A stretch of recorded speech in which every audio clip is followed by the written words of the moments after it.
Do you feel your particular talent is establishing a reasonable doubt in people's minds? Is that your specific talent?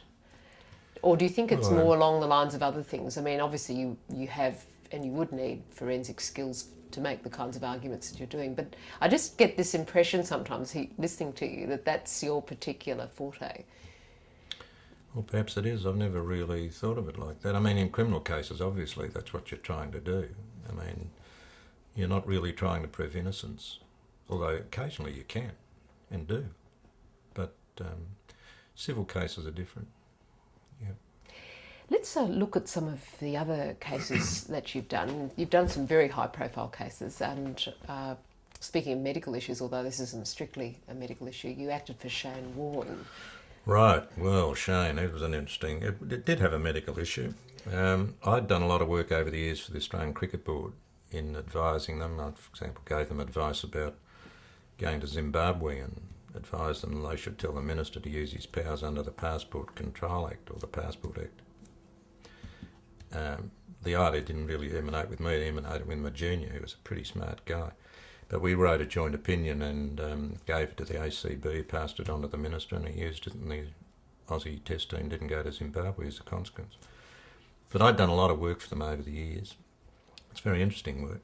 And anyway, when Shane got into strife, they asked me if I'd act for him. I might say I've never been in a case which attracted more media interest than this one. Shane had suffered an injury and made a pretty rapid recovery, and the suspicion was that he'd taken something to enhance his recovery. In truth, what he'd done was, because he was a bit of a ladies' man and he wanted to present himself as a somewhat svelte figure, so he took some of his mum's diuretics to lose weight.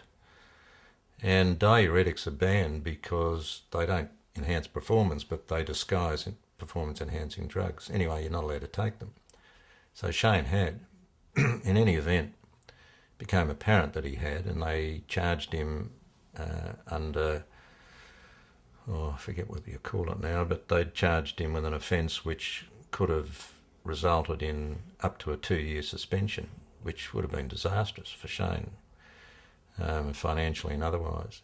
They could have charged him with another offence for which the penalty was a maximum of 3 months, but when I asked the ACB lawyers why they hadn't charged him with that, they said they couldn't afford to because of, the world would have regarded them as having looked after him.